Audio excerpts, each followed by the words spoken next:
Greetings to you all, wherever you are, at home or abroad. You're now tuned into Talk Sense Media, your voice of reason in the noise. Here we bring you the news that matters to you, straight talk, clear facts, and honest reasoning, because you deserve to understand what's really going on. Whether it's headlines or what's happening on the streets, if it affects you or your community, we break it down and we talk sense. So let's get into today's story.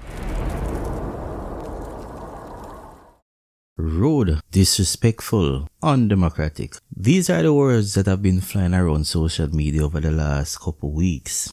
And they were all aimed at one person, and that's Jamaica's House Speaker, Mrs. Juliet Holness. But here's the thing, and I really want you to stay with me on this one, because I need to know, what if the story that you heard isn't the whole story? Because I am of the firm belief that most people forming opinions about what actually happened in Parliament didn't actually watch what happened after they saw the viral clip. So that is what we're going to be talking about for the next couple minutes. Now first, before we begin, let's rewind, because this story didn't start on November. Weeks before Melissa Hurricane took aim and destroyed sections of Jamaica, there was already tension brewing in Parliament. Mrs. Holness found herself in a standoff with opposition members prior, and at that time Mark Golding, leader of the opposition from the PNP, led a walkout, after which they had a press conference, and his accusation was that her handling of the standing orders was undemocratic.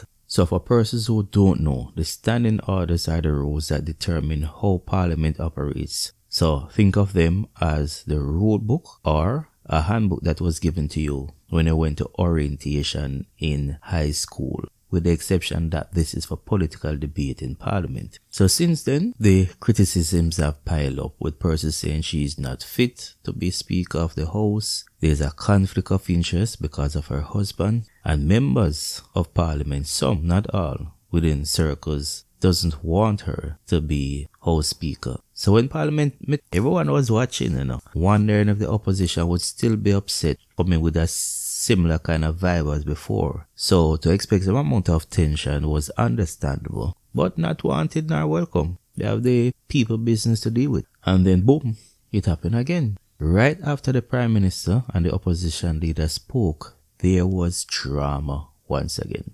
And social media quickly jumped on it, as expected. And whether it was to get a hype, a viral video, or them honestly expressing how they felt about her actions, well, some said Miss Holness was rude and that she was disrespectful. Now, the person who started the confrontation was Dayton Campbell.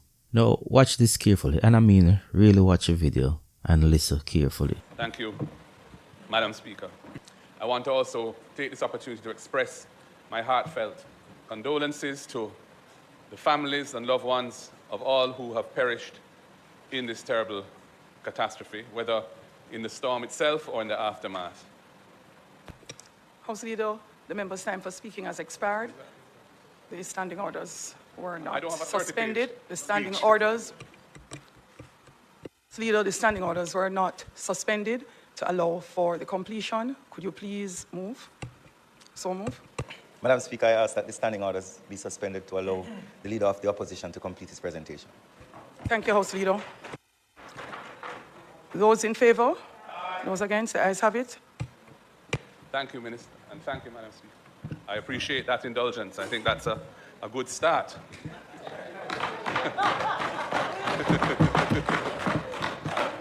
I hope, as I've said, similar indulgences will be afforded my colleagues when their time comes to respond to the Prime Minister's statement. Member from Westmoreland East, your questions, please. Thank you, Madam Speaker. I have a few questions. At the outset, nothing that I say is politically motivated. I guess when a politician is saying something, people naturally think it's political because it's coming from a politician. Member, just straight to the question. No, Madam Speaker, please. I have a mother that is in St. Anne. I don't have one in here. Member, right? question, please. Don't do that. Straight to the question, member. What you saw was Dayton Campbell saying he's going to add context instead of asking his questions. And so the speaker asked him to just get to the question, and this clearly made him upset, and hence his response. Now before you pick a side, let me show you something that most persons didn't see. Here's what happened for the rest of the sitting. The part that didn't go viral, and of course, that part just dull and boring, everything went a certain way. So after Campbell's exchange, things went smoothly. All right, Madam Speaker, my first question is with regards to the health system. There was mention of the hospitals and what we've done to the public hospitals that were damaged. Madam Speaker, my question to the Prime Minister. Can the government confirm whether it has received confirmation that it will get the full payout of the 150 million US catastrophe bond which we undertook? Thank you, Madam Speaker. I spent the last 6 days going through the constituency of Northern Clarendon, and the housing stock have been severely affected. So I'd like to ask the Prime Minister if the allocation of $5 million to the constituency, if he believes that is sufficient. Prime Minister, let me start off by saying, Prime Minister, who are you? Oh? Prime Minister, let me endorse a lot of the things that you have spoken about. Number one, Prime Minister, I'm in a constituency where there is almost 1,000 of our citizens have left homeless or without a home. Just total devastation. I hear you spoke about the Fair Trade Commission, and I just want to ask you a question. Well, a statement and a question. The price of gas has almost doubled in Westmoreland. Gas, food, building material, bus, and taxi fare. Now, I would like you to explain to me more or less. Would you be so kind? Pull your mic a little bit closer to you. I think it may help with the volume. I would like. Thank you, Madam Speaker. Our Prime Minister, I too join in welcoming this statement and much of what you have addressed. A couple of questions, Prime Minister. One has been raised regarding the extension of the custom duty exemption for a further month, but a couple of things I never got them. One, if items are shipped before the expiration date, would they qualify for the exemption? Thank you, Madam Speaker. Thank you, Prime Minister, for allowing us to speak. I come here today with a heavy heart and burdened by the devastation that I left behind. Just to Hanover. introduce you, member from Hanover Eastern. Thank you. I am disappointed that efforts were made to get information with regards. I have questions. The questions are coming, but it is indeed important that I make it the public and the Eastern Hanover citizens be aware that efforts were made and pleas were made for help. So, member, in keeping with the standing orders, what you could do is to phrase it as a question. I have questions. Phrase your statement in questions, right? I would like to know, if the Prime Minister is aware that Eastern Hanover was badly hit by Melissa. Member, you turned your mic off and on again, and that is unlikely that the person sitting beside you is the next person in line. Hold on. You may have to move. The person next in line is the member from Portland East. Don't just yield. You can ask your question first, then the member from St. Elizabeth can come across to you. St. Elizabeth Northeast. So don't turn your mic off. I won't, Madam Speaker, Thank but you. chivalry is not dead, so if my friend will, thank you. I will yield.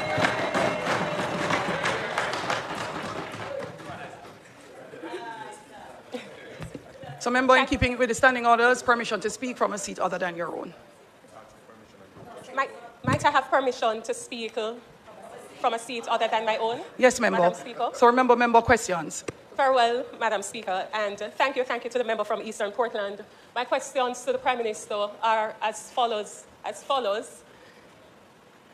Madam Speaker, I wonder whether there will be any consideration to offering or engaging shelter managers on a paid basis. And I ask that against the background of persons calling me on the day of the hurricane to ask if I could help to locate shelter managers. Madam Speaker, I don't know if karma is alive in this room, but certainly one good deed I benefit from now. I'm seeking your permission under Standing Order 18 to set the context of my question.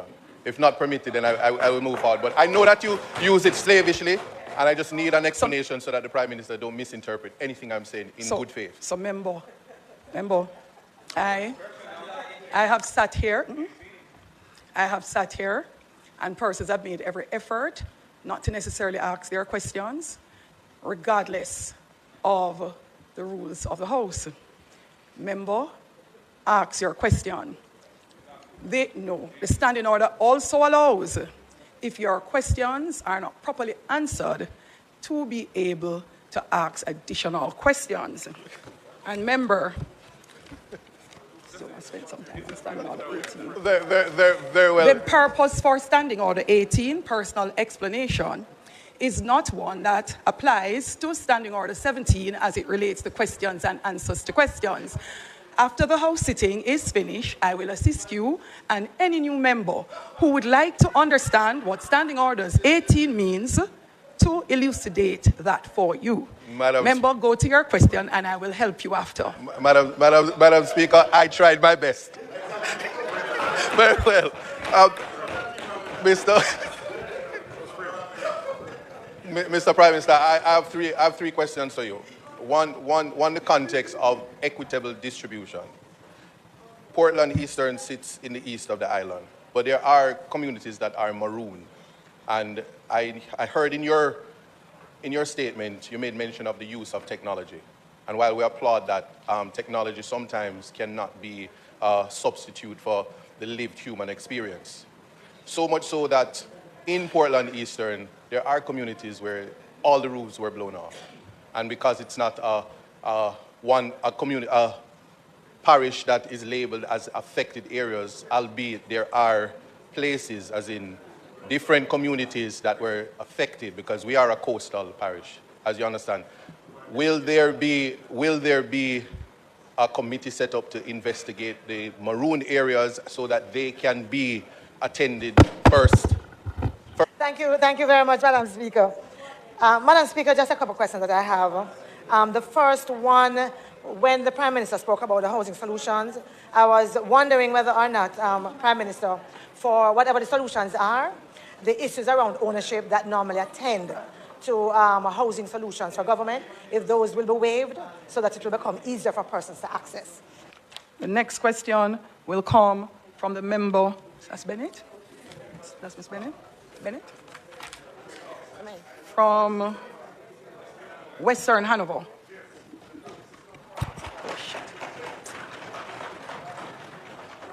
Member, apologies, that was me.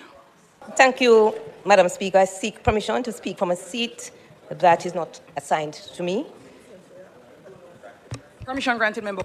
Madam Speaker, many of the farmers and fisher folk down in Western Hanover were badly damaged.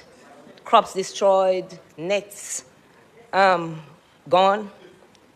My question today is what kind of resource will there be a special allocation for our farmers and fisher folks under the circumstances? Thank you, Madam Speaker. Prime Minister, I wonder if, given the learnings we're taking from this experience, if you have given any consideration to the fact that deep rural constituencies such as South St. James, Northwest St. Elizabeth, East Central St. James may need to have a more devolved and decentralized way of managing not only disaster and recovery, but how we treat the development of deep rural constituencies. Thank you, Madam Speaker, and thank you, Prime Minister, for your presentation. If you'd allow me, would like to also acknowledge those involved, the first responders, especially those at community level. And this being Youth and Community Month, just to thank them for the work that they've done in this response. My questions are as follows. Given the reported preparation of the shelters and the need to ensure that shelters are a place of protection for those who do not have another place in an emergency, in a storm, in a hurricane like the one we experienced, will the Prime Minister give consideration to the building of purpose-built facilities. Thank you, Madam Speaker. Mr. Prime Minister, I wonder, sir, if you are aware that there are areas in St. Catherine that exist in operation, but on the border of some of the harshest hit areas in Clarendon. One such area as Louidas Vale, and the Minister of Finances from Louidas Vale, extreme flooding. You see, you know our nephew ran for the division. No, Louidas Vale division. It's 1 second. Hold on. Louidas Vale. I ask for your protection, Madam Speaker. All right. Yes. But all right. But let me make my point. Mr. Prime Minister, the Louidas Vale division exists on the border of Clarendon. Member from St. Catherine. Once you're not being heard, you may relax and take your seat. Not to worry. Not to worry. We have all the time in the world. Yes. Thank you, Madam Speaker. Mr. Prime Minister, I welcome your commitment, and I'm encouraged by your presentation. But I have significant challenges understanding the fiscal space. So I'm asking you, in light of your administration quest to pay down the debt to GDP, of which you would have paid $14 billion by the end of August, whether or not you would consider suspending that so you can create the cap space to do some of the things that you did. Thank you very much, Madam Speaker. Prime Minister, I rise to ask a question in relation to two communities in Eastern St. Thomas. The Bath community, Prime Minister, the Bath community is surrounded by two rivers, the Island River and the Plantain Garden River. Now, when there's rainfall or the threat of a hurricane, as you have noticed the last time, the banks of the river overflowed and threatened at least 2,000 houses in the Bath community. Also in the Bamboo River community, it is the same situation. The PGR River also affects the Bath community, and the Plantain Garden, as I said, affects both communities. There are a lot of structural damages there in terms of flooding. Last week, Sunday, I was in the community, Prime Minister, and I saw where persons had to be following the sun with their mattresses. Little children have to be sleeping on the floor. My question to you, sir, in terms of controlling those rivers, river training, what can these communities expect in terms of river training, river growing? Thank you, Madam Speaker. Prime Minister, I know it is a difficult road ahead, and you can count on my support in terms of how we rebuild, provided that all the necessary provisions are put in place to ensure transparency and to ensure accountability. Right, Madam Speaker, some of what I saw leading up to the storm in terms of just the level of commitment from shelter managers, I feel it is important that we do something to honor the role they play as volunteers, and I hope you'll consider, we are looking at what we can do in Central St. Mary to honor their work, and I hope we can consider something as a government. The other side of crisis, as you mentioned, Prime Minister, is opportunity. And a lot of great cities across the globe were built out of crisis, Chicago and the Chicago fire, for example.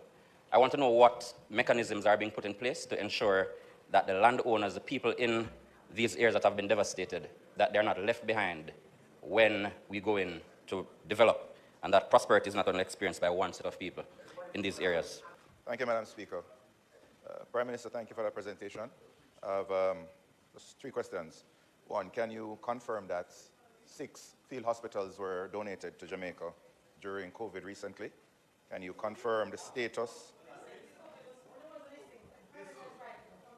6 field hospitals were donated to Jamaica or built by the government.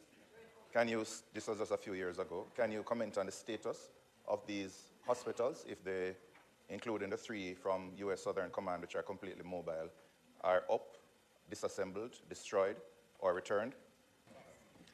Madam Speaker, are you aware that the Member of Parliament from Western Hanover, on that side, rose to the mic, asked all the relevant questions to show the deep concern for her constituents and her constituency without grandstanding. St. Elizabeth Northwest, please take your seat. Don't turn your mic off. Take your seat, Thank you. Member, take your seat. Don't turn your mic off. House Leader? House Leader? No, I'll have to turn off all mics if you don't mind. So, Madam Speaker, the time being 7:20, we're asking that the House be allowed to sit beyond 7:30 to complete the business of the day. Members, the time now being 7:21, I put that the House be allowed to sit beyond 7:30 p.m. to complete the business of the day. Those in favor? Those against? The ayes have it. The business of the House continues.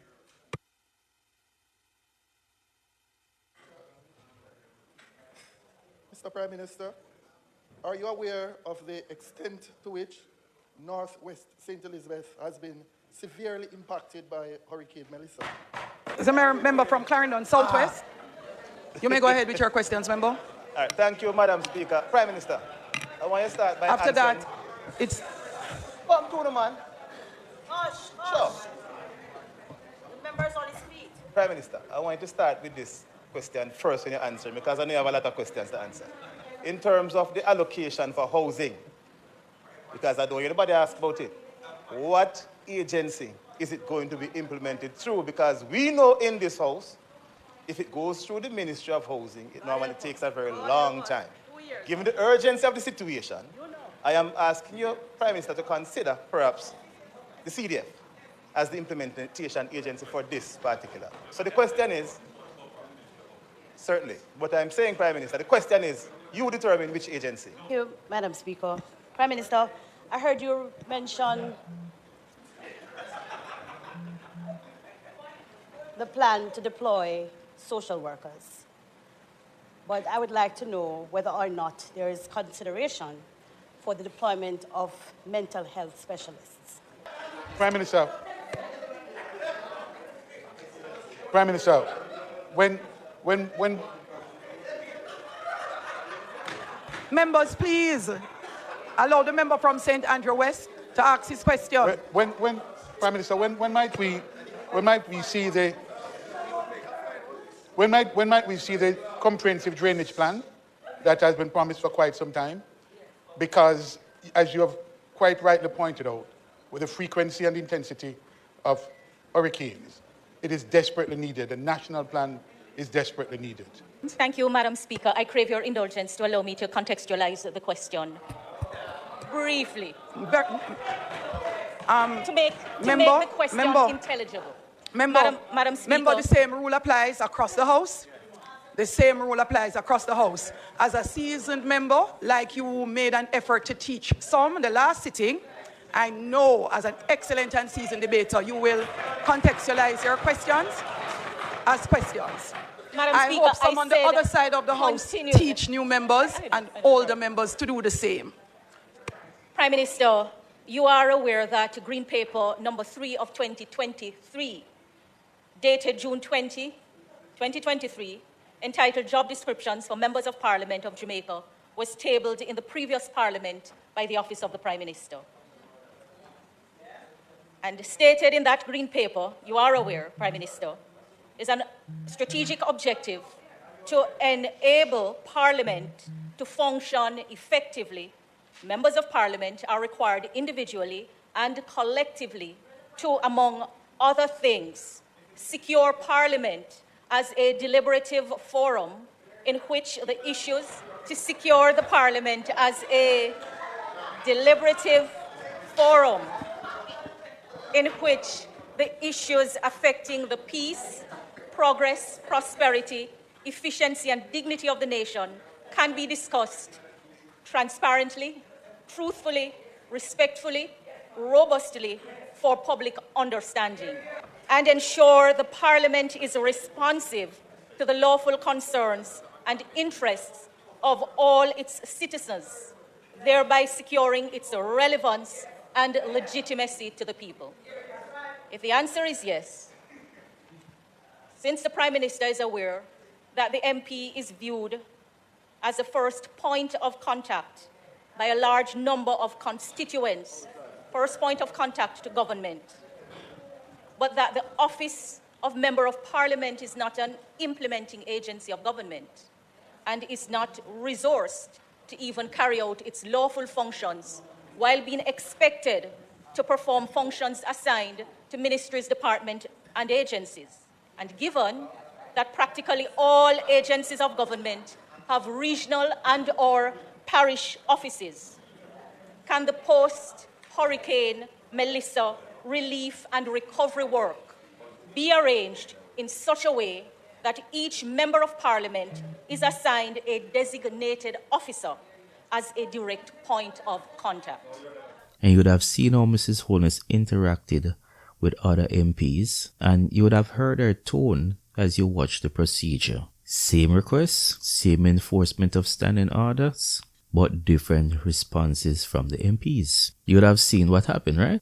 When MPs phrase their statements as questions, as the standing orders require, there was no conflict. The sessions moved forward smoothly. So we have to ask ourselves an important question. What do the standing orders actually say? Well, this is what it says. Only questions should be asked. Statements are not allowed. And this isn't Mrs. Holness' invention. This isn't her being difficult. This is literally what the rule says. And here's the thing about the rules in Parliament. They exist for a reason. Let me just quickly run through if you don't get it. Parliament procedure is designed to 1. Keep debates focused. 2. Ensure equal speaking time. I think they get about 4 minutes to ask the questions. Prevent grandstanding. And most importantly, maintain order. And without these rules, chaos gonna exist. People get up and talk what they want to talk for as long as they want to talk. And so there will be no structure, there will be no order. And as Jamaicans, we have to remember, parliamentarians are there to represent our business, to act on our behalf, and so we expect them to act in a particular way so that